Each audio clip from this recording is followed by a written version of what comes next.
श्री सरस्वते नमः। वंदे विदेह।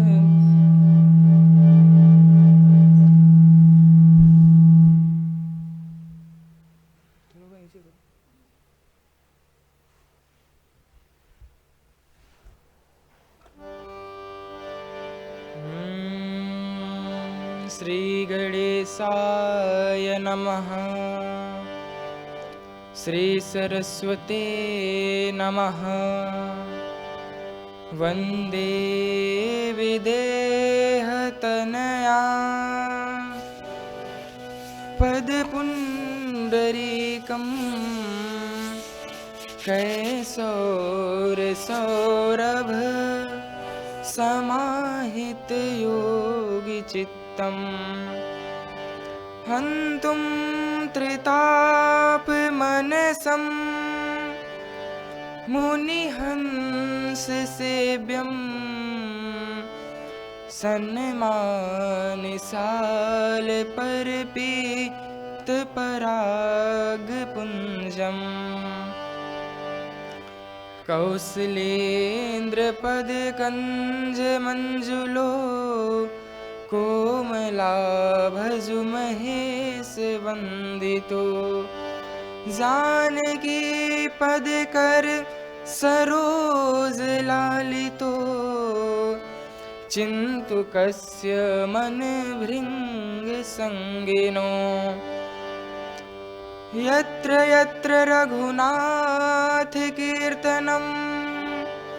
तत्र तत्र कृतमस्तकाञ्जलिं बाष्पवारि परिपूर्णलोचनं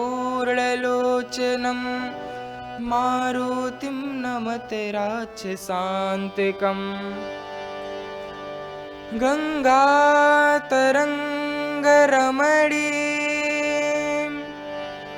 जटाकलापं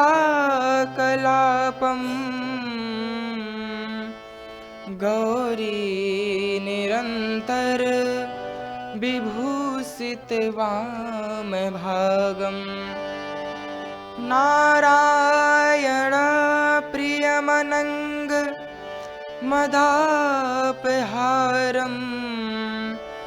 वाराणसीं पुरपतिं भज विश्वनाथं सच्चिदानन्दरूपाय विश्वोत्पत्त्यादिहेतवे तापत्रयविनाशाय श्रीकृष्णाय वयं नुमः। लेते सदा सुधि दीन की सहज दया के धाम जननी जनक इस दास के प्रभु श्री सीताराम। प्रभु श्री सीताराम। जय जय श्री सीताराम। जय जय श्री राधे श्याम।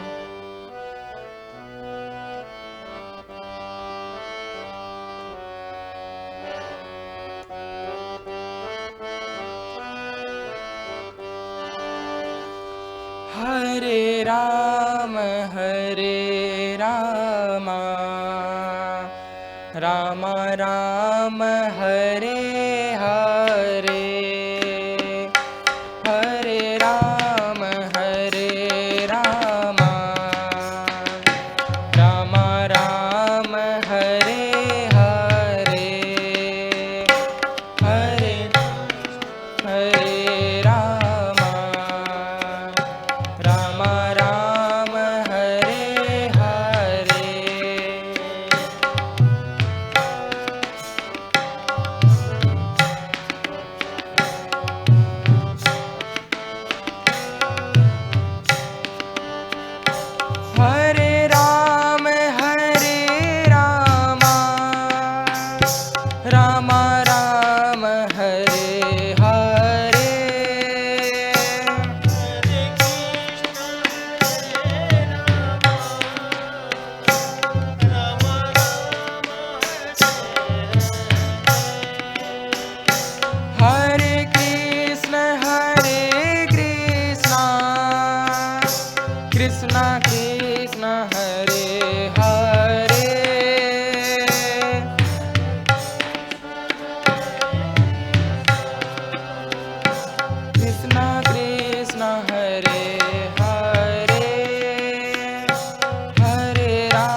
कृष्ण हरे हरे,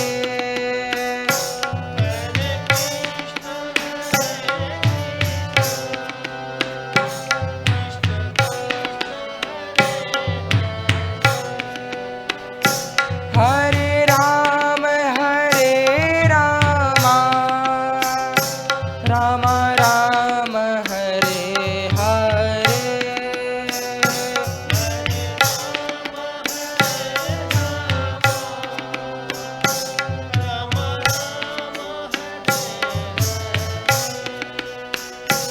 हरे कृष्ण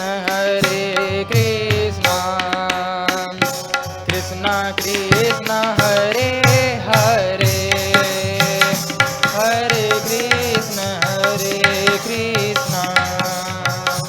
कृष्ण कृष्ण हरे हरे, हरे राम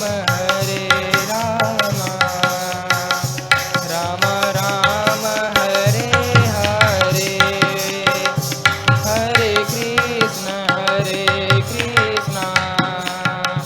कृष्ण कृष्ण हरे हरे, हरे राम राम राम हरे हरे, हरे कृष्ण कृष्ण कृष्ण हरे हरे, हरे राम राम राम हरे हरे, हरे कृष्ण कृष्ण कृष्ण हरे हरे, हरे कृष्ण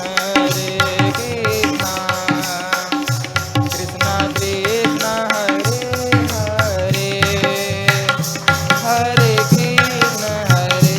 कृष्ण कृष्ण कृष्ण हरे हरे, कृष्ण कृष्ण हरे हरे, कृष्ण कृष्ण हरे हरे।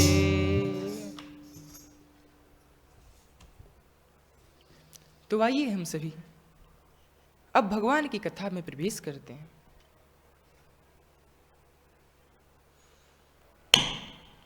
कल की कथा में मैंने आपको बताया था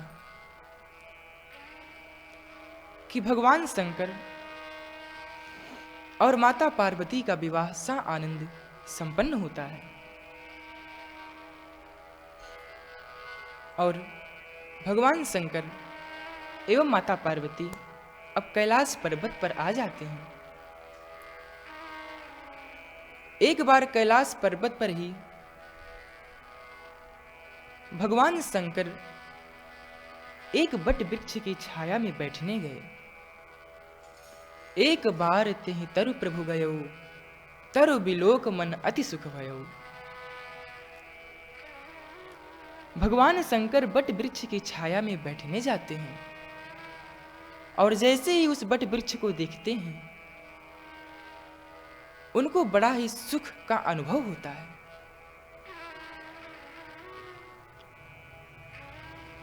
भगवान शंकर को प्रसन्न देख माता पार्वती भगवान शंकर के पास आती हैं और उनके चरणों में प्रणाम करती हैं। और आज भगवान शंकर माता पार्वती को अपने वाम भाग में आसन देते।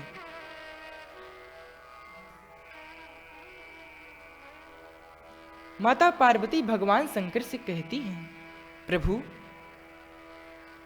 मुझे अपने पूर्व जन्म की कथा याद आ रही है।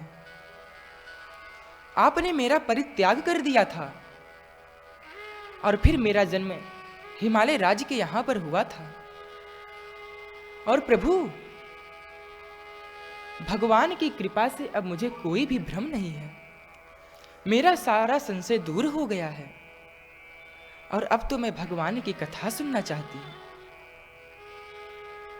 हे प्रभु आप मुझे भगवान की कथा सुनाएं। क्यों भगवान अगर सगुण है तो निर्गुण कैसे, एवं भगवान की जन्म की कथा सुनाएं। उनके विवाह की कथा सुनाएं, वन गमन, रावण मरण आदि की कथा हमें सुनाएं, और वन गमन से लौटकर जो भगवान का राज्याभिषेक हुआ था वह भी कथा मुझे सुनाएं। और कहती हैं, जो प्रभु मैं पूछा नहीं होए, जो प्रभु मैं पूछा नहीं होए, सोई दयालु राखा जनि गोए, जो प्रभु मैं पूछा नहीं होए।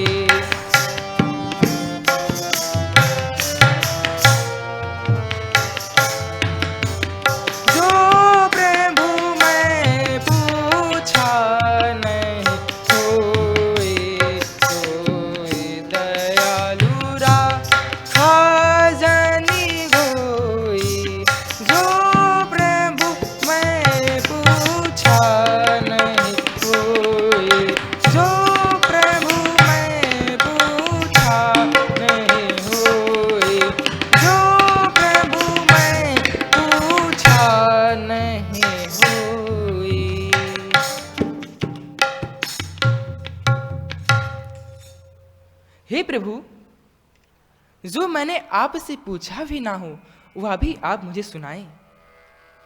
और जैसे ही भोलेनाथ इतना सुंदर प्रश्न सुनते हैं, वो कहते हैं, धन्य धन्य गिरिराज कुमारी, तुम समान नहीं को उपकारी, पूछे ही रघुपत कथा प्रसंगा, सकल लोक जग पावन गंगा।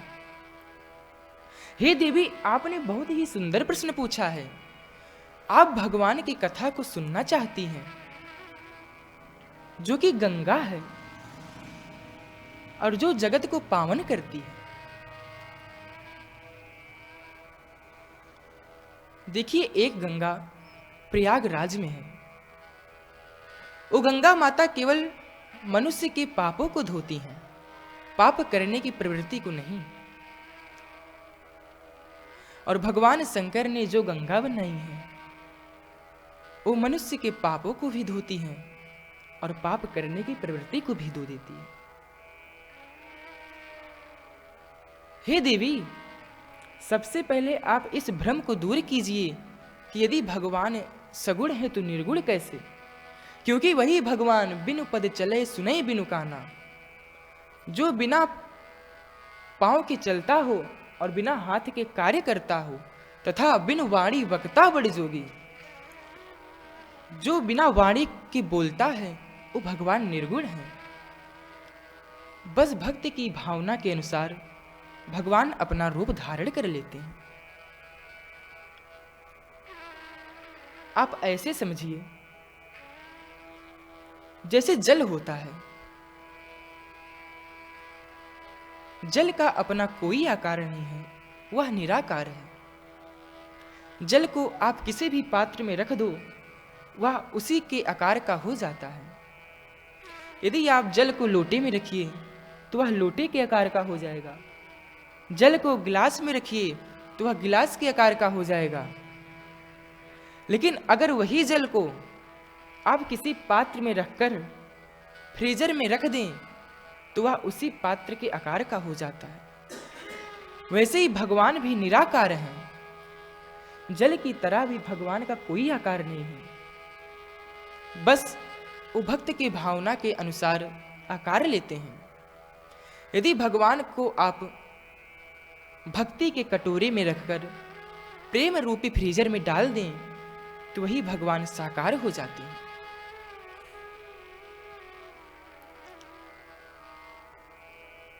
भगवान शंकर माता पार्वती को भगवान के जन्म के कारण बताते हुए कहते हैं,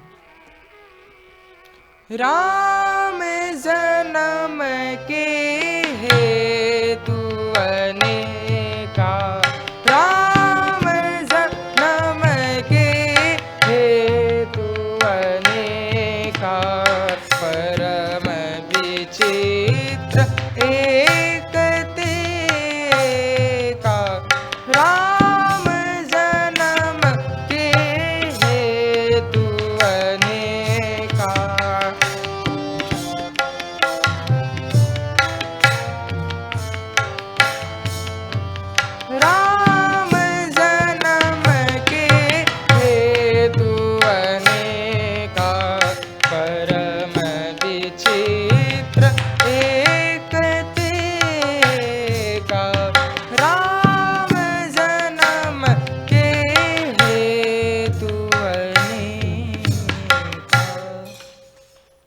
भगवान राम के जन्म के अनेक कारण हैं, जिसका पहला कारण तो यह है कि जब जब होई धर्म के हानि, बाढ़ई असुर अधम अभिमानी, तब तब धरि प्रभु विविध शरीरा, हरहि कृपा निधि सज्जन पीरा।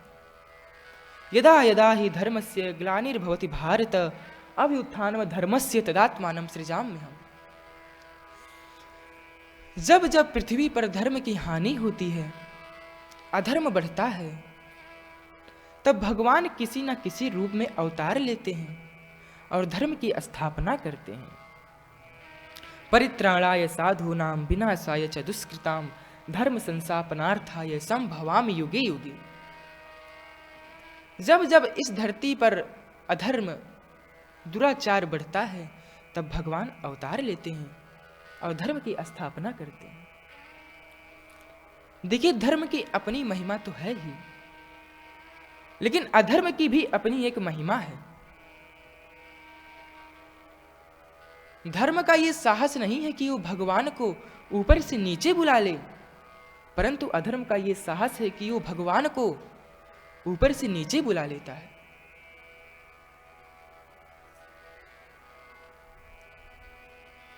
भगवान शंकर माता पार्वती को भगवान के जन्म के पहला कारण बताते हुए कहते हैं, द्वारपाल हरि के प्रिय दो, जय और विजय जान सबको। भगवान विष्णु के दो द्वारपाल थे, जिनका नाम था जय और विजय। वे दोनों भगवान विष्णु के बहुत ही प्रिय द्वारपाल थे। एक बार सनकादिक ऋषि भगवान का दर्शन करने के लिए आते हैं, जो कि ब्रह्मा जी के मानस पुत्र होते हैं। लेकिन ये जो दो द्वारपाल थे भगवान के, ये उनको रोक देते हैं। कहते हैं कि भगवान अभी विश्राम कर रहे हैं, अभी आप दर्शन नहीं कर सकते। अब जब वो द्वारपाल सप्त ऋषियों को रोकते हैं, तब उनको बहुत ही क्रोध आ जाता है और वो कहते हैं कि जो भक्त को भगवान से मिलने के लिए रोके, वह तो राक्षस ही होगा। जाओ, मैं तुम्हें श्राप देता हूं कि तुम दोनों राक्षस हो जाओगे। अब इतना सुर सुनकर भगवान विष्णु बाहर आते हैं और उनको पता चलता है कि सप्त ऋषि इनको श्राप दे देते हैं। तब वो बहुत दुखी होते हैं और कहते हैं, अरे ये तो हमारे बहुत प्रिय द्वारपाल थे। चलो कोई बात नहीं, अब मैं इनके लिए अवतार लूंगा। भगवान के जन्म का दूसरा कारण बताते हुए शंकर जी कहते हैं, एक कल्प सुर देख दुखारे, समर जलंधर सन सबहारी। जलंधर के कारण भी भगवान को पृथ्वी पर अवतार लेना पड़ा था। और तीसरा कारण बताते हुए कहते हैं, नारद श्राप दीन एक बारा, नारद श्राप दीन एक बारा, नारद श्राप दीन एक बारा, नारद श्राप दीन एक बारा, नारद श्राप दीन एक बारा, नारद श्राप दीन एक बारा। हे देवी, नारद जी की वजह से भी भगवान को अवतार लेना पड़ा था, क्योंकि नारद जी ने भगवान को श्राप दे दिया था, नारद श्राप दीन एक बारा। अब जैसे ही पार्वती जी यह सुनती हैं, वो आश्चर्य में पड़ जाती हैं कि अरे नारद जी श्राप दे देते हैं। अरे नारद जी श्राप क्यों देंगे? वो तो भगवान विष्णु के परम भक्त हैं और ज्ञानी भी हैं। गिरिजा चकित भई सुनी वाणी, नारद विष्णु भगत पुनि ज्ञानी। देखिए, यहां पर तुलसीदास जी गिरिजा लिखते हैं, पार्वती नहीं लिखते? क्यों? क्योंकि गिरिजा का मतलब होता है पर्वत।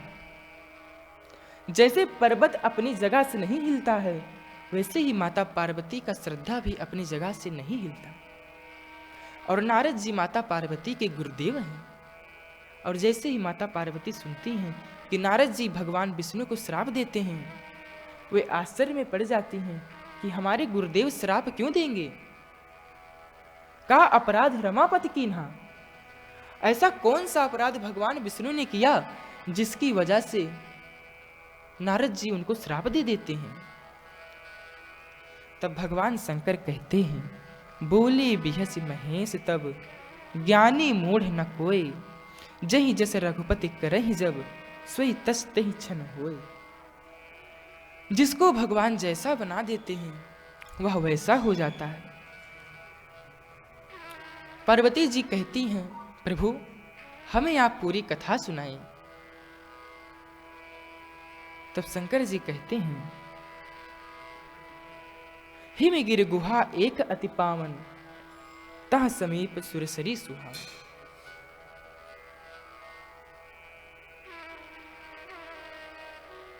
एक बार नारद जी आकाश मार्ग से जा रहे होते हैं। उन्हें हिमालय पर्वत पर एक बहुत ही सुंदर गुफा दिखाई देता है। और वह गुफा अति पावन है। वैसे तो पूरा हिमालय पर्वत ही पावन है, परंतु वह गुफा अति पावन है। क्यों? क्योंकि तह वह समीप सुरसरी सुहावन। उस गुफा के बगल मां गंगा जी बह रही होती हैं। और जैसे ही नारद जी मां गंगा को देखते हैं, उन्हें भगवान के चरणों की याद आ जाती है। क्योंकि जिन चरणन से निकसी सुरसरी, भगवान के चरणों से ही गंगा जी निकलती हैं। और जैसे ही गंगा जी को नारद जी देखते हैं, उनको भगवान के चरणों की याद आ जाती है। देखिए, अगर हम गाड़ी घोड़ा मकान बिल्डिंग को देखेंगे तो हमें संसार की याद आएगी, लेकिन अगर हम वही झील पर्वत आदि को देखते हैं तो हमें भगवान की याद आती है। वैसे ही नारद जी जब उस पावन गुफा और गंगा जी को देखते हैं तो उन्हें भगवान के चरणों की याद आती है। अब जैसे ही नारद जी देखते हैं, बहुत प्रसन्न हो जाते हैं और कहते हैं, आहा कितना सुंदर गुफा है। चलो यहां पर कुछ क्षण भगवान का भजन करते हैं। लेकिन नारद जी प्रसन्न तो होते ही हैं, लेकिन उदास भी हो जाते हैं। क्यों? क्योंकि नारद जी सोचते हैं कि श्राप तो रुकने ही नहीं दे रहा है। देखिए, नारद जी को एक बार श्राप लगा था। किसका श्राप? प्रजापति दक्ष का श्राप। जब प्रजापति दक्ष के बेटे वन में तपस्या करने के लिए जाते तो बीच में ही नारद जी उनको उपदेश दे देते थे वैराग्य का। तो लोग तपस्या करने तो जाते, परंतु लौटकर नहीं आते थे। अब दक्ष सोचते हैं कि हमारे पुत्र तो वन में जाते हैं तपस्या करने के लिए, लौटकर क्यों नहीं आते? तब उनको पता चलता है कि नारद जी बीच में ही उपदेश दे देते हैं। बहुत क्रोध आता है दक्ष को और वह श्राप दे देते हैं कि जाओ, तुम एक क्षण से ज्यादा कहीं पर नहीं ठहर सकते। लेकिन नारद जी को दुख नहीं होता है। वो सोचते हैं कि एक जगह नहीं ठहरेंगे, अनेकों जगह जाएंगे, सभी लोगों को लाभ होगा। लेकिन आज नारद जी उदास हो जाते हैं। देखिए, एक बार काशी के राजा काशी नरेश तुलसीदास जी के पास जाते हैं और उनसे कहते हैं कि मुझे मारकेस लग गया है, मेरा सारा ग्रह प्रतिकूल हो गया है, मेरा मरना तो सुनिश्चित है। हे बाबा, आप मुझे बताओ कि क्या इस ग्रह के ऊपर भी कोई ग्रह है? क्या इन 9 ग्रह के ऊपर भी कोई ग्रह है? तुलसीदास जी कहते हैं, हाँ, एक ग्रह है। कौन सा ग्रह? भगवान का अनुग्रह। जिसके साथ भगवान का अनुग्रह हो, उसका ये 9 ग्रह क्या बिगाड़ लेंगे? और वही सोचकर नारद जी सोचते हैं कि चलो हम भगवान का भजन करेंगे, क्योंकि जिनके साथ भगवान होते हैं उनका कोई कुछ नहीं बिगाड़ सकता। और यही सोचकर नारद जी तपस्या करने लगते हैं। और जैसे ही वो तपस्या करते हैं, सुमिरत हरहि साप गतिवाधी, सहज विमल मन लगी समाधि। तुरंत ही श्राप की गति वर्धित हो जाती है और नारद जी की समाधि लग जाती है। देवराज इंद्र को भ्रम होता है कि कहीं ये हमारे पद को छीनने के लिए तो नहीं समाधि कर रहे हैं। वे तुरंत कामदेव को बुलाते हैं और कहते हैं, जाओ तुम नारद जी की समाधि भंग करो।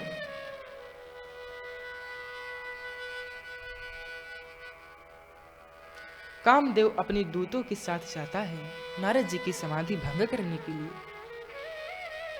वह बहुत चेष्टा करता है नारद जी की समाधि भंग करने के लिए, पर वह कर नहीं सकता है। इतना प्रयास करता है कि तुलसीदास जी कह देते हैं, सीम को चाप सके को तासु, सीम को चाप सके को तासु, बड़ रखवार रामापति जासु, सीम को चाप सके को तासु।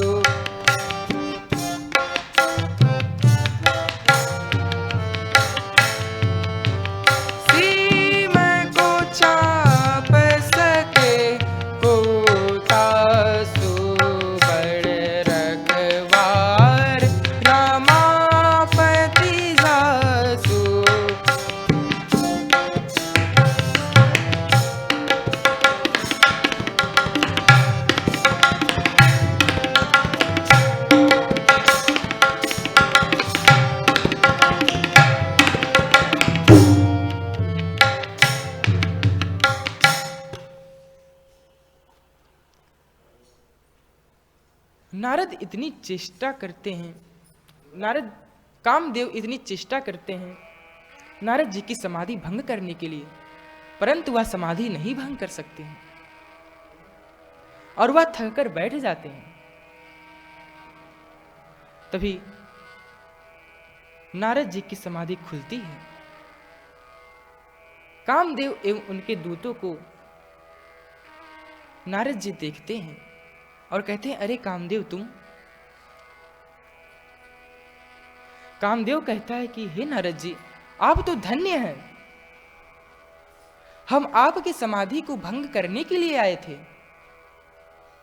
हमने बहुत चेष्टा की आपकी समाधि भंग करने की, परंतु आपकी समाधि मैं ना भंग कर सका। हे नारद बाबा, आपने तो काम को जीत लिया और काम के साथ साथ आपने क्रोध को भी जीत लिया। आप तो धन्य हैं। नारद जी कहते हैं कि हे कामदेव, जाओ अपने देवराज इंद्र से कह दो कि हमें उनके पद का कोई लोभ नहीं है। और कामदेव सभा में आते हैं, नारद जी की खूब बड़ाई करते हैं। देखिए, नारद जी पहले गावत हरि गुण ज्ञान प्रवीण, पहले वो भगवान का गुण गाते थे। देखिए, जब मनुष्य को अपना गुण सुनाई देने लगता है तो वह भगवान का गुण भूल जाता है।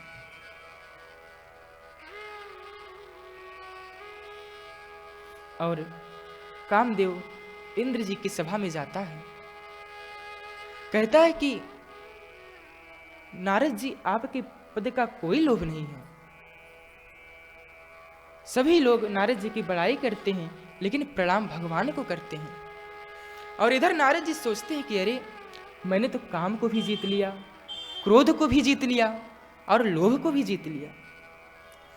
शंकर जी ने भी काम को जीता था, परंतु वह क्रोध को ना जीत सके। तो चलो सबसे पहले शंकर जी के पास चलते हैं। और नारद जी शंकर जी के पास जाते हैं। शंकर जी नारद जी को देखते हैं तो वह सोचते हैं कि अरे, नारद बाबा आ रहे हैं, अब तो हमें भगवान की कथा को श्रवण करने का अवसर मिलेगा। नारद जी आते हैं शंकर जी के पास। शंकर जी कहते हैं, बाबा हमें कथा सुनाइए। नारद जी कहते, प्रभु अब मैं कोई और कथा करने लगा हूं। भगवान सोचते हैं कि कथा तो केवल एक ही है। कौन सी कथा नारद जी करने लगे हैं? तो तुलसीदास जी व्यंग करते हैं, मार चरित शंकर ही सुनावा, काम कथा। नारद जी कथा को सुनाते हैं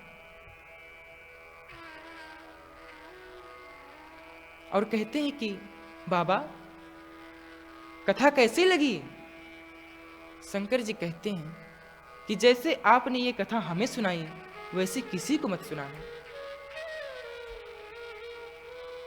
नारद जी कहते हैं, मेरा भगवान के अलावा और कौन है? अरे भगवान को भी मत सुनाना। अच्छा अगर चर्चा चल जाए तो? शंकर जी कहते हैं, तब भी मत सुनाना। तो यह बात नारद जी को बुरा लगता है और नारद जी वहां से चले जाते हैं।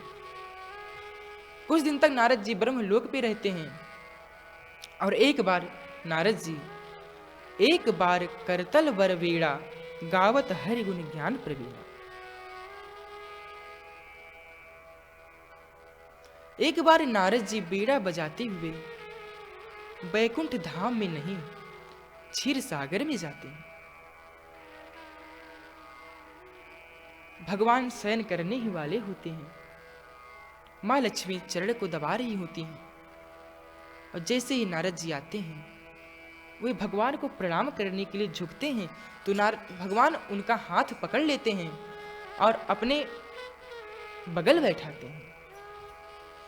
अब नारद जी सोचते हैं कि अरे भगवान को भी पता चल गया कि अब हम उनके बराबरी के हो गए हैं, अब हमें प्रणाम करने की कोई आवश्यकता नहीं।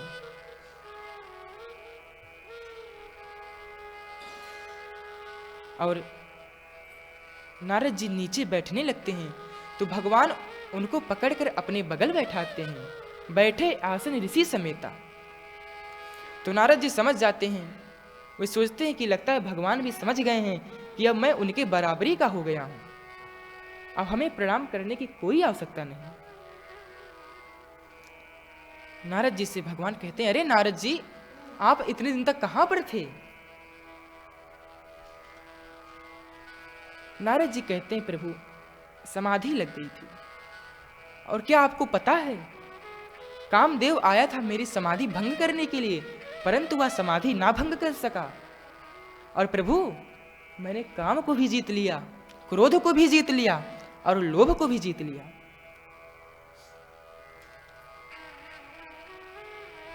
भगवान यहां पर व्यंग करते हुए कहते हैं, तुम्हारे सुमिरन से मिटे मोह मार मद मान। हे नारद जी अब तक मेरे सुमिरन से कामादिक विकार नष्ट होते थे, अब आपके सुमिरन मात्र से ही कामादिक विकार नष्ट होंगे। नारद जी प्रसन्न हो जाते हैं और कहते हैं, नारद कहु सहित अभिमाना, नारद कहु सहित अभिमाना, कृपा तुम्हारी सकल भगवाना।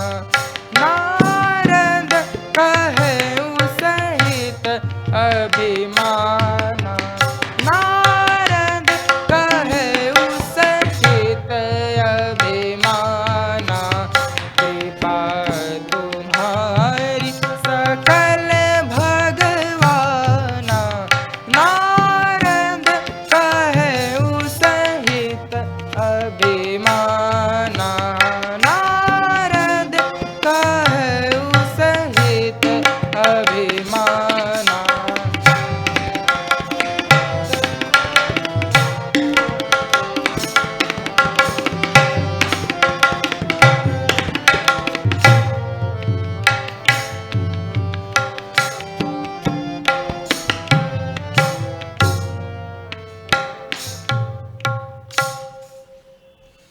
नारद जी तो चले गए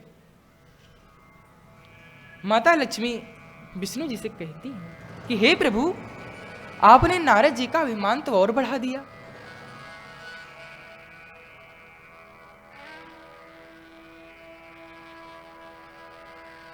भगवान विष्णु कहते हैं, देवी, उनका अभिमान बढ़ाना जरूरी था। देखिए कि जैसे किसी के हाथ में फोड़ा हो जाए और वह डॉक्टर के पास जाए और कहे, देखिए मेरे हाथ में फोड़ा हुआ है। डॉक्टर साहब दवा देते हैं, परंतु कुछ लोग होते हैं जो दवा ले लेते हैं परंतु उसको खाना उचित नहीं समझते हैं। मरीज डॉक्टर के पास जाता है, दवा ले लेता है, परंतु वह खाता नहीं है, तो फोड़ा जो होता है वो एक जगह थोड़ी बैठेगा, वह और बड़ा हो जाता है। अब वह मरीज दूसरे डॉक्टर के पास जाता है और उनसे कहता है, डॉक्टर साहब देखिए मेरे हाथ में बहुत बड़ा फोड़ा हो गया है। डॉक्टर साहब कहते हैं कि अब तो इसका ऑपरेशन करना पड़ेगा।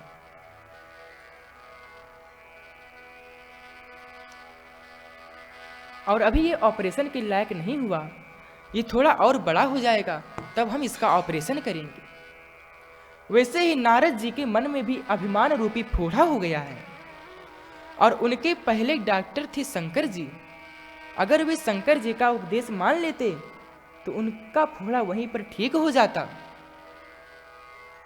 और उनके अब दूसरे डॉक्टर हुए हैं भगवान विष्णु। भगवान कहते हैं कि नारद जी का फोड़ा अब ऑपरेशन लायक हो गया है, चलो अब इसकी तैयारी करते हैं। अब भगवान क्या करते हैं?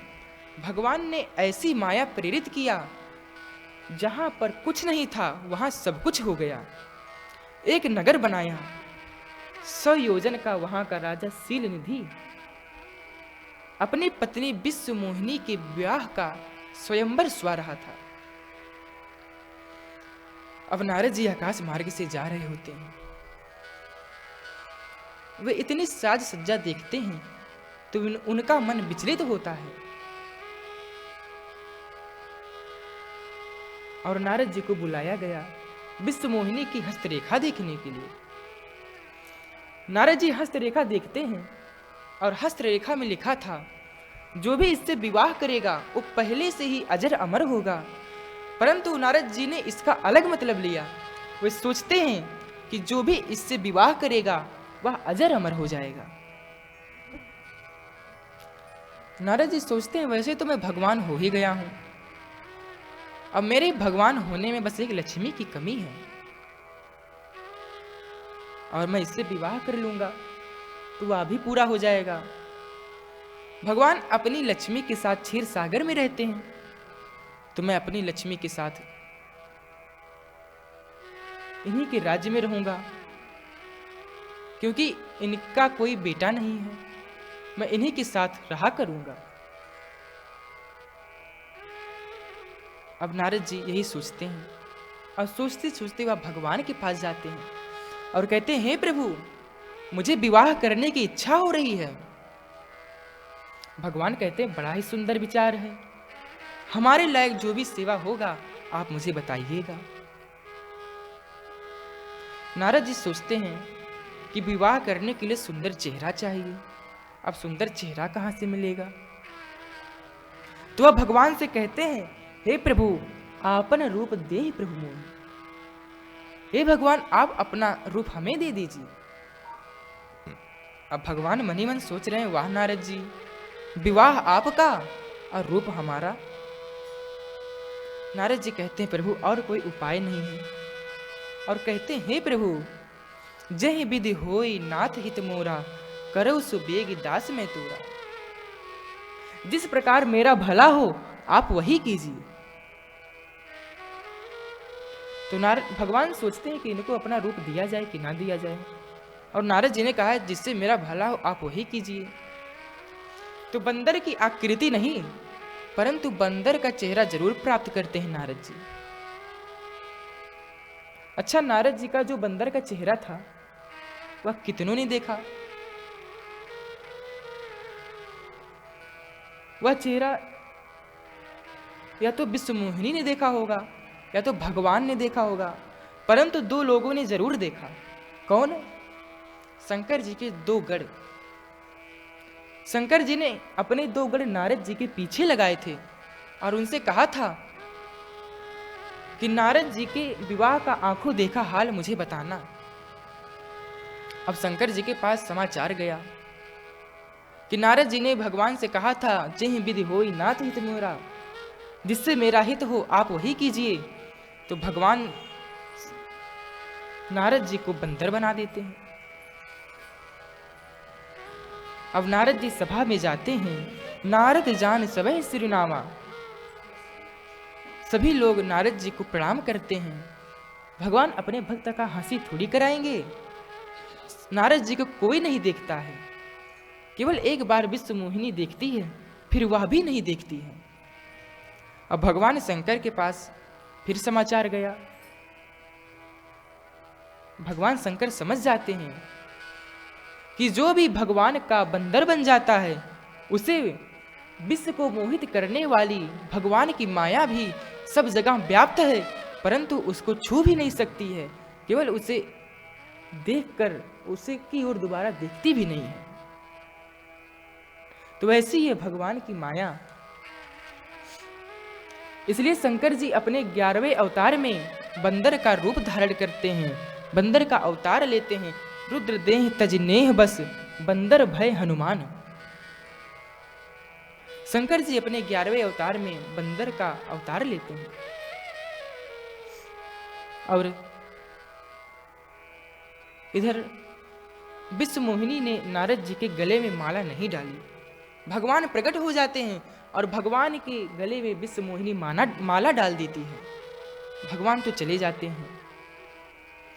नारद जी शंकर जी के जो दो गढ़ लोग थे उनसे कहते हैं कि अरे तुमने तो कहा था मैं बहुत सुंदर हूं। गढ़ कहते हैं हाँ सुंदर तो आप अभी भी हैं। तब नारद जी क्या करते हैं, निज मुख मुकुर बिलोक उजाई। नारद जी जाते हैं, जल में अपना चेहरा देखते हैं और बहुत क्रोध आता है नारद जी को। कहते हैं कि जाओ मैं तुम दोनों को श्राप देता हूं, तुम दोनों राक्षस हो जाओ। गढ़ लोग कहते हैं वाह बाबा, जिसने समाचार दिया उसको आप श्राप दे रहे हैं और जिसने ऐसी सुंदरता दी उसको कुछ नहीं कहोगे। नारद जी कहते हैं हाँ मैं कहूंगा, मैं जा रहा हूं, उन्हीं के पास जा रहा हूं। नारद जी विष्णु जी के पास जाते हैं। देखिए भगवान कौतुकी के कृपाल हैं। संग रमा सोई राजकुमारी। भगवान पहले से ही लक्ष्मी जी से विवाह किए थे और संग रमा सोई राजकुमारी एक विवाह और कर लेते हैं। तो नारद जी को बहुत क्रोध आता है और कहते हैं कि वाह भगवान, आप दो दो लिए खड़े हैं और मेरा एक भी नहीं होने दिए। और क्रोध में भगवान को गालियां देते हैं, कपटी कुटिल स्वार्थी।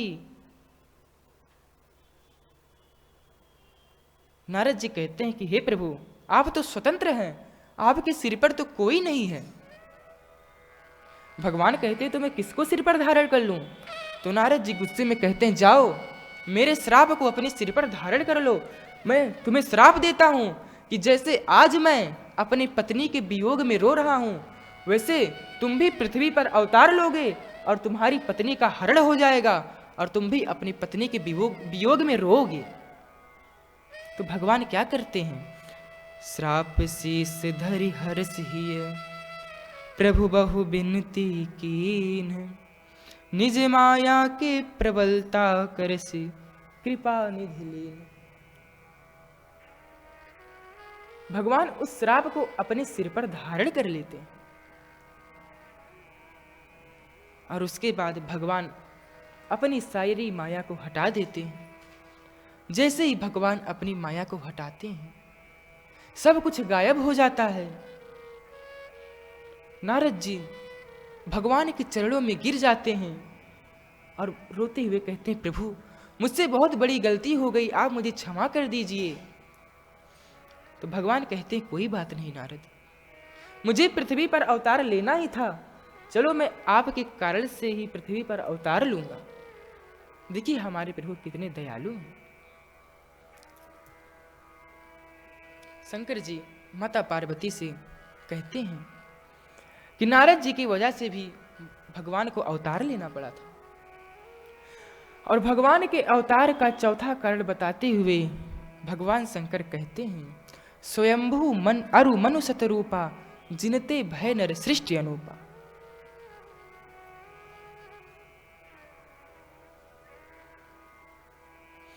भगवान शंकर पार्वती जी से कहते हैं कि हे देवी, महाराज मनु और महारानी सतरूपा की वजह से भी भगवान को पृथ्वी पर अवतार लेना पड़ा था।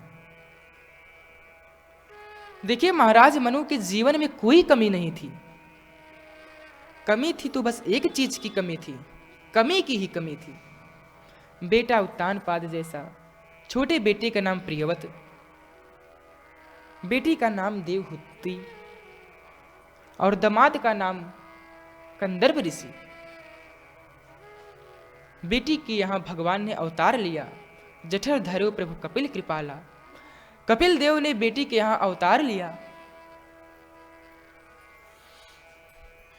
देखिए मनु जी की जिंदगी में कोई दुख नहीं है, परंतु आज वो दुखी हैं। क्यों? क्योंकि जन्म गयो हरि भगत बिनु।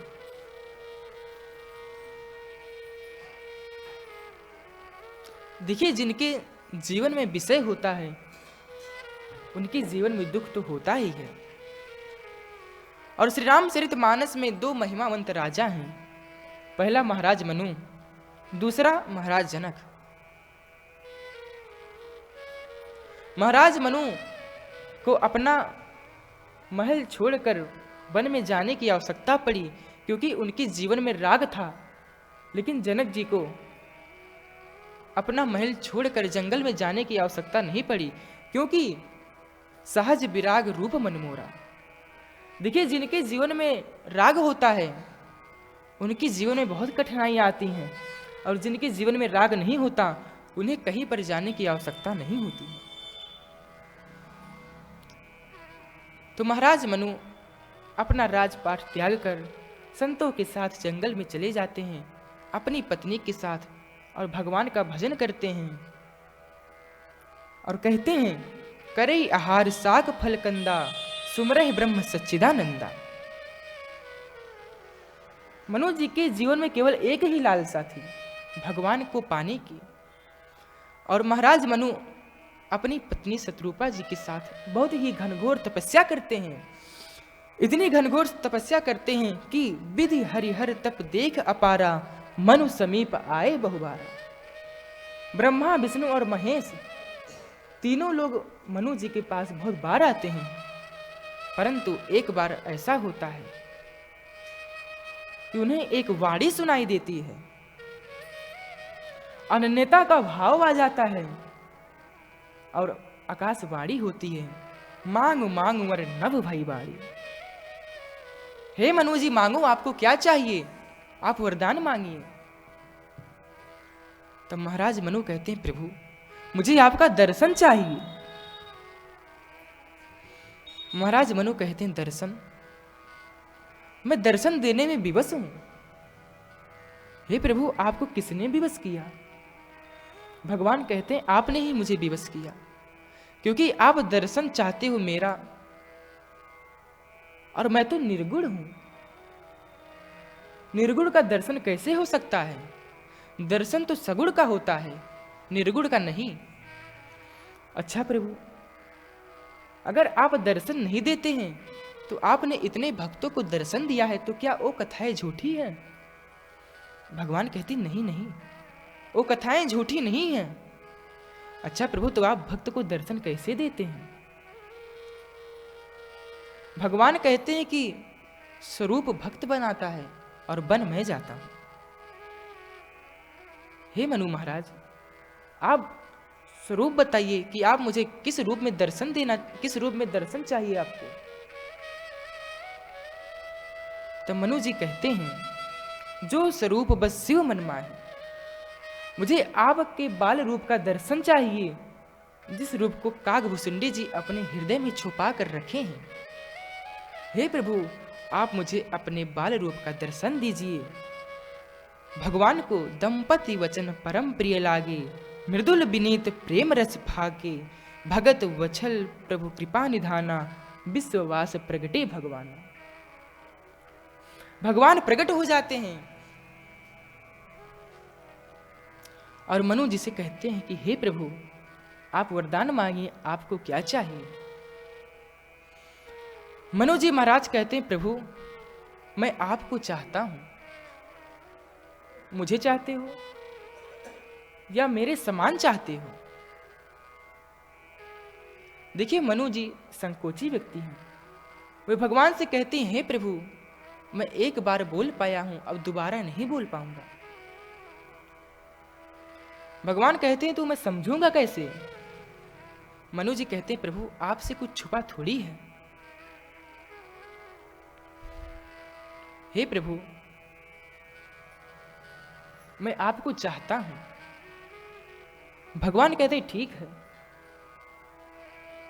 तुम मुझे चाहते हो तो मैं तुम्हारा बेटा बनने के लिए अगले जन्म में आऊंगा। देखिए हमारे भगवान कितने उदार हैं। और अब वो शत्रुपा जी की तरफ देखते हैं और कहते हैं, हे देवी आप भी वरदान मांगो, आपको क्या चाहिए? शत्रुपा जी कहती हैं, प्रभु मुझे पहले से आपने इतना कुछ दिया है, मुझे कुछ नहीं चाहिए। अरे देवी मांगो, आपको क्या चाहिए? तब शत्रुपा जी 6 वरदान मांगती हैं। स्वई सुख स्वई गति स्वई भगति, स्वई निज चरण स्नेह, स्वई विवेक स्वई रहन प्रभु, मोहि कृपा कर दे। आप मुझे वही भक्ति दीजिए, वही विवेक दीजिए, वही ज्ञान दीजिए। और प्रभु आप भगवान हैं, यह ज्ञान मुझे उस जन्म में भी दीजिएगा। महाराज मनु भगवान से कहते हैं कि हे प्रभु ये भले ही मेरे वरदान में सम्मिलित हो जाएं, परंतु मुझे इनके वरदान में सम्मिलित मत कीजिएगा। भगवान कहते हैं मतलब? मनु जी कहते हैं, हे प्रभु ज्ञान तो मुझे इस जन्म में भी था, परंतु भक्ति नहीं थी, और आसक्ति थी तो अपनी पत्नी और पुत्र में, आप में मुझे आसक्ति भी नहीं थी।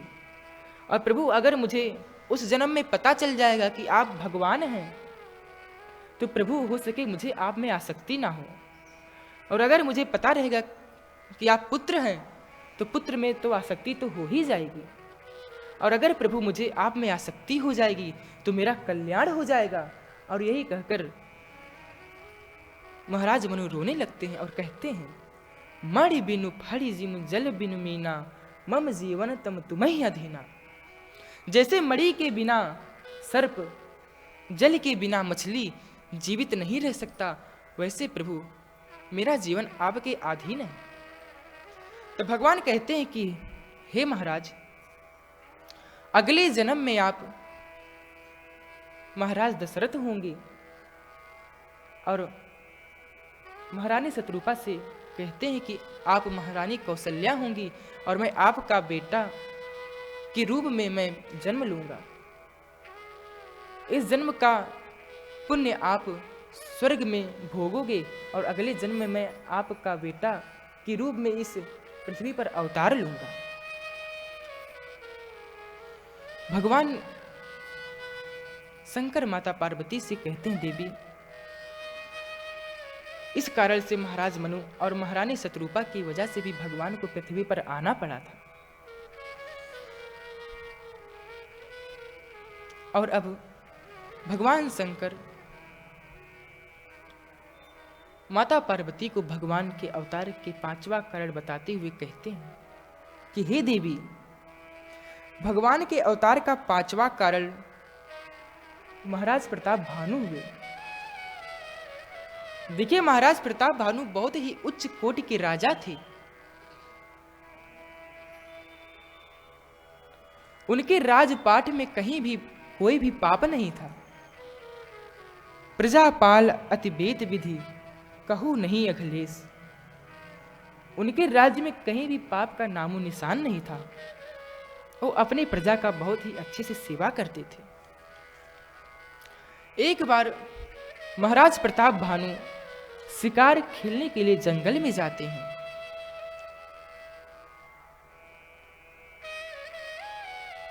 और उन्हें बहुत ही बड़ा सुअर दिखाई देता है। उस सुअर का पीछा करने लगते हैं, परंतु कर छल सुअर शरीर बचावा। वह सुअर जाकर कहीं पर छिप जाता है और प्रताप भानु बहुत दूर तक चले आए थे। सूर्यदेव अस्ताचल की ओर जा रहे थे। महाराज प्रताप भानु के सभी साथी पिछड़ गए थे और महाराज प्रताप भानु रास्ता भी भटक गए। तभी उनको मार्ग में एक आश्रम दिखाई देता है। किसका आश्रम? कपटी मुनि का आश्रम दिखाई देता है। महाराज प्रताप भानु उस आश्रम में जाते हैं और कहते हैं कि मैं थोड़ी देर तक आपके आश्रम में रहना चाहता हूं। वह कपटी मुनि कहता, ठीक है, आप रह सकते हैं। लेकिन प्रताप भानु भले उस कपटी मुनि को ना पहचान पा रहे हैं, लेकिन वह कपटी मुनि प्रताप भानु को पहचान जाता है। देखिए, एक बार प्रताप भानु ने एक राजा को युद्ध में हराया था और उनका सारा राजपाट छीन लिए थे, क्योंकि वह राजा बहुत ही पापी था। और वही राजा कपटी मुनि बनकर उस जंगल में रह रहा होता है। तो उसी के आश्रम में प्रताप भानु जाते हैं। प्रताप भानु कहते हैं कि हे महाराज, मैं थोड़ी देर आपकी कुटिया में रहना चाहता हूं। वह कपटी मुनि पहचान जाता है और कहता, ठीक है, आप रह सकते हैं। और वह कपटी मुनि कहता कि हे राजन, मैं आपको जान गया हूं कि आप प्रताप भानु हैं। आपका यहां से यहां तक राजपाट है। ये लोग आपके घर में हैं। मैंने अपने योग सिद्धि से सब कुछ देख लिया। अब प्रताप भानु को लगता है कि अरे, ये तो बहुत उच्च कोटि के संत लगते हैं, और उनके चरणों में गिर जाते हैं। और प्रताप भानु कहते हैं कि हे महाराज, मुझे आप कोई ऐसा उपाय बताइए जिससे मैं अजर और अमर हो जाऊं और अपनी प्रजा का पालन करता रहूं। तो वह कपटी मुनि कहता है कि हाँ, मैं जरूर बताऊंगा। इसके लिए तुम्हें ब्राह्मणों को निमंत्रण देना पड़ेगा और उनको भोजन कराना पड़ेगा। लेकिन एक शर्त है। कौन सा शर्त? कि उस भोजन को मैं बनाऊंगा। अब प्रताप भानु मान जाते हैं, कहते ठीक है। अब ब्राह्मणों को निमंत्रण दिया गया। कई संख्या में ब्राह्मण आते हैं और वह कपटी मुनि भोजन बनाता है, परंतु कैसे बनाता है? उस भोजन में ब्राह्मणों का मांस मिला देता है। अब भोजन को परोसा गया। सारे ब्राह्मण बैठ जाते हैं भोजन करने के लिए। तभी आकाशवाणी होती है कि हे ब्राह्मणों, तुम उस भोजन को मत करना, क्योंकि उस भोजन में ब्राह्मणों का मांस मिला होता है। अब ब्राह्मणों को बहुत क्रोध आ जाता है और कहते हैं कि ये राजा हमारे धर्म को नष्ट करना चाहता है। मैं इनको श्राप देता हूं कि ये और इनका पूरा परिवार राक्षस हो जाएगा। तभी आकाशवाणी होती है कि अरे, आपने तो इनको गलत श्राप दे दिया। इनका कोई गलती नहीं था, गलती तो उस कपटी मुनि का था। पर ब्राह्मण कहते हैं ये तो भावी है, अब तो ये होकर रहेगा, क्योंकि भावी कभी मिटता नहीं। अच्छा, भावी कैसे मिटेगा? भावी मिट सके त्रिपुरारी। केवल भगवान शंकर ही भावी को मिट सकते हैं।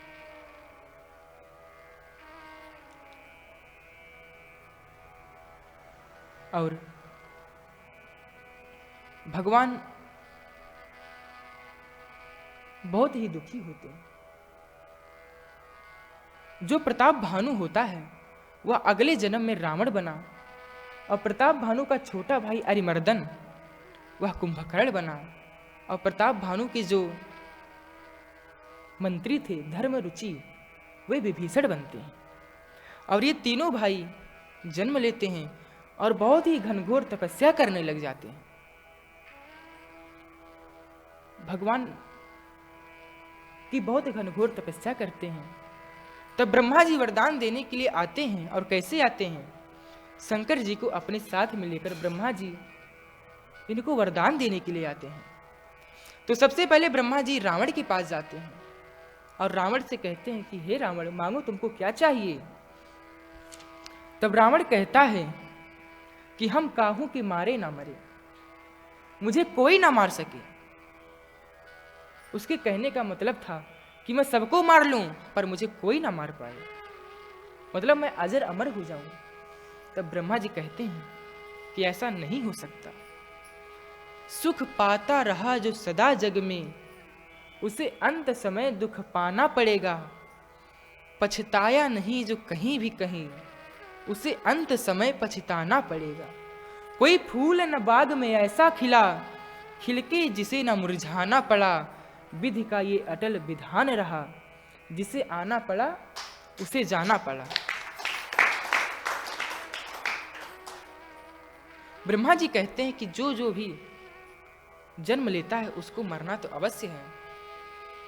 चलो तुम अपना मृत्यु अपने हाथ से तय करो, तुमको कैसी मृत्यु चाहिए। तब रावण कहता है हम काहू के मारे ना मरे, बानर मनुज जाति दो मारे। हे ब्रह्मा जी, आप मुझे ऐसा वरदान दीजिए कि बानर और मनुष्य के अलावा मुझे कोई ना मार सके। अब ब्रह्मा जी वरदान देते हैं। उसके बाद ब्रह्मा जी कुंभकर्ण के पास जाते हैं और कहते तुम्हें क्या चाहिए। तो कुंभकर्ण 6 महीने की निद्रा मांग लेता है। फिर ब्रह्मा जी विभीषण के पास जाते हैं और जैसे विभीषण के पास जाते हैं, गए विभीषण पास पुनि, कहो पुत्र वर मांगू, सोई मांगू भगवंत पद, कमल अमल अनुराग। विभीषण जी कहते हैं कि मुझे भगवान का भक्ति चाहिए। और भगवान की भक्ति देते हैं ब्रह्मा जी। उसके बाद विभीषण जी भक्ति करने लगते हैं। कुंभकर्ण निद्रा में चला जाता है और रावण क्या करता है, जहां जहां उसे पता लगता है कि यहां पर ब्राह्मण और गौ की पूजा होती है, उस नगर को वह जला देता है।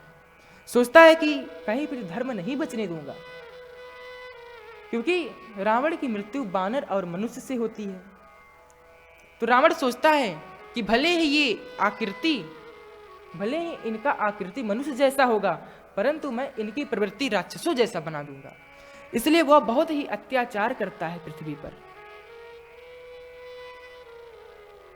और भगवान शंकर माता पार्वती से कहते हैं जिनके अस आचरण भवानी, ते जाने निश्चर संप्राणी।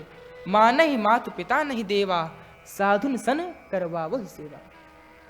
रावण साधु के साथ साधुओं से अपनी सेवा करवाता है। और आइए हम सब एक कीर्तन करते हैं, उसके बाद वाणी को विराम करते हैं।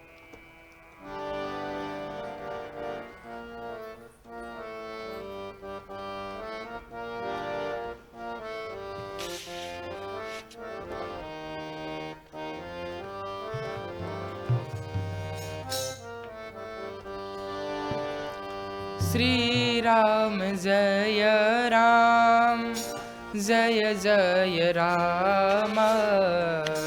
श्री राम जय राम, जय जय राम। श्री राम जय राम, जय जय राम। श्री राम जय राम, जय जय राम।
आगे की कथा हम लोग कल श्रवण करेंगे। आइए एक भजन को श्रवण करते हैं, उसके बाद वाणी को विराम करते हैं।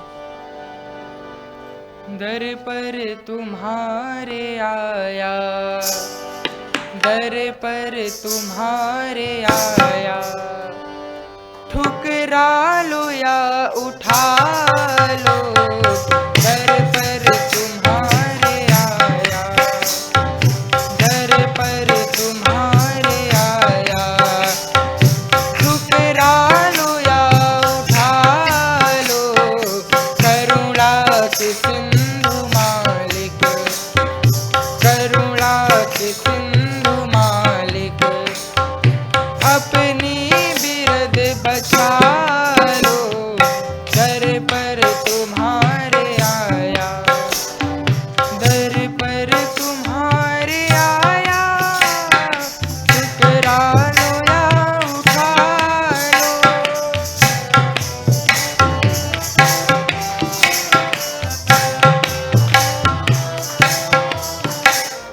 करुणा के सिंधु मालिक, करुणा के सिंधु मालिक, अपनी बिरद बचा लो, दर पर तुम्हारे आया, दर पर तुम्हारे आया, ठुकरा लो या उठा लो, दर पर तुम्हारे आया।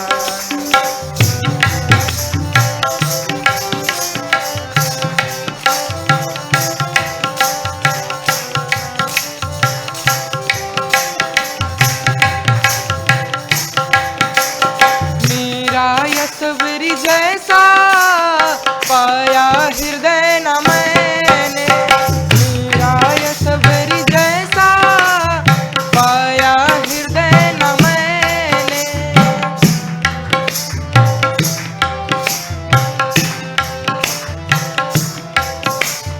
मेरा यसवरी जैसा पाया हृदय न मैंने,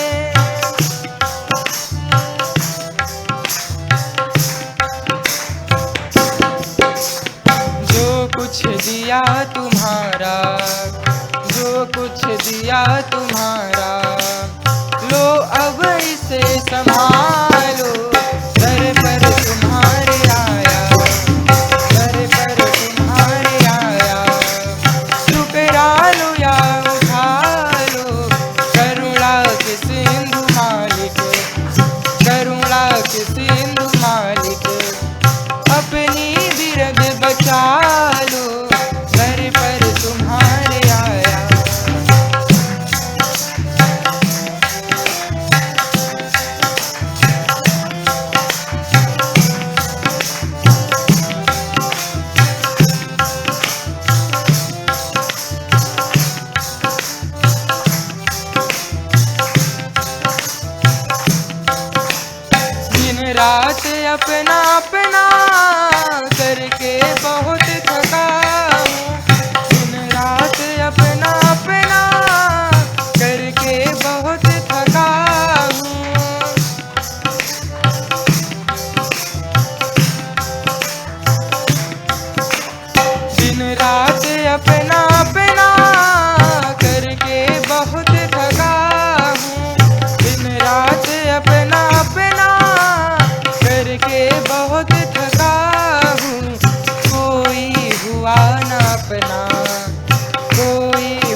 मुझे बना लो, दर पर तुम्हारे आया, दर पर तुम्हारे आया। ठुकरा लो या उठा लो, करुणा की सिंधु मालिक, करुणा की सिंधु मालिक। अपनी बिरद बचा लो, दर पर तुम्हारे आया, दर पर तुम्हारे आया। ठुकरा लो या उठा लो,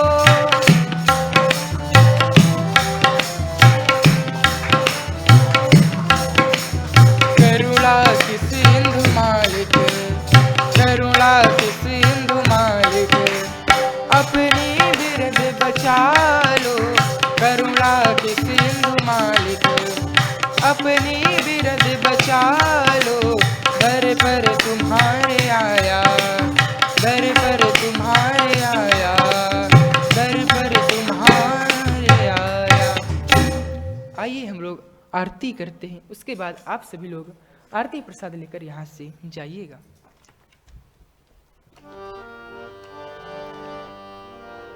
आरती श्री रामायण जी की, कीरति कलित ललित सीपी की। आरती श्री रामायण जी की, कीरति कलित ललित सीपी की। गावत ब्रह्मा दिक मुनि नारद, गावत ब्रह्मा दिक मुनि नारद। वाल्मीकि ज्ञान विशारद।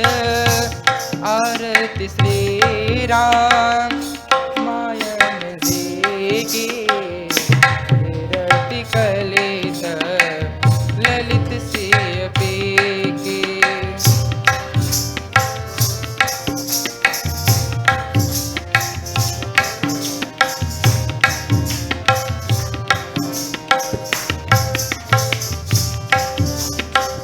सुख सनकादि शेष अरु शारद, वरन पवन सुत कीरति ने की। सुख सनकादि शेष अरु शारद, वरन पवन सुत कीरति ने की। मुनि जन धन सन को सर्वस, सारे अंश संबत सब ही की। आरती श्री रामायण जी की, कीरति कलित ललित सीपी की।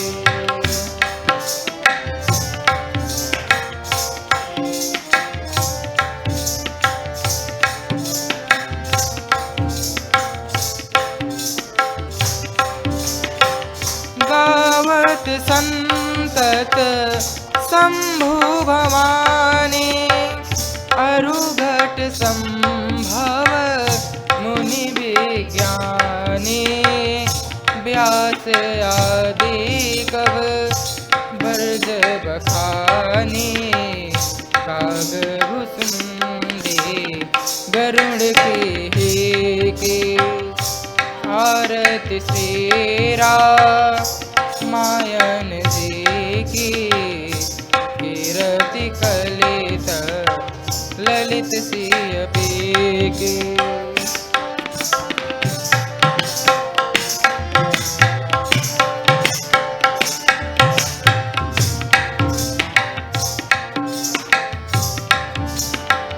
कलिमल हरण विषय रस पी की। सुभग सिंगार मुक्ति जुबती की। दलन रोग भव मूरी अमी की। तात मात सब विधि तुलसी की। आरती श्री रामायण जी की कीर्ति कलित ललित सियपी की आरती श्री रामायण जी की कीर्ति कलित ललित सियपी की श्री राम जय राम जय जय राम श्री राम जय राम जय जय राम श्री राम जय राम जय जय राम श्री राम जय राम जय जय राम श्री राम जय राम जय जय राम श्री राम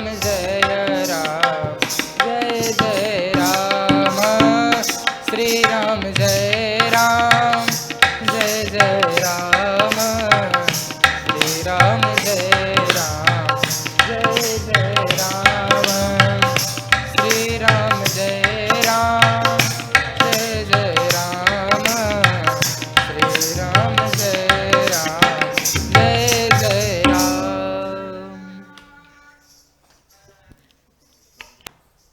ओम जगनेन जगमय जन्त देवास्तानि धर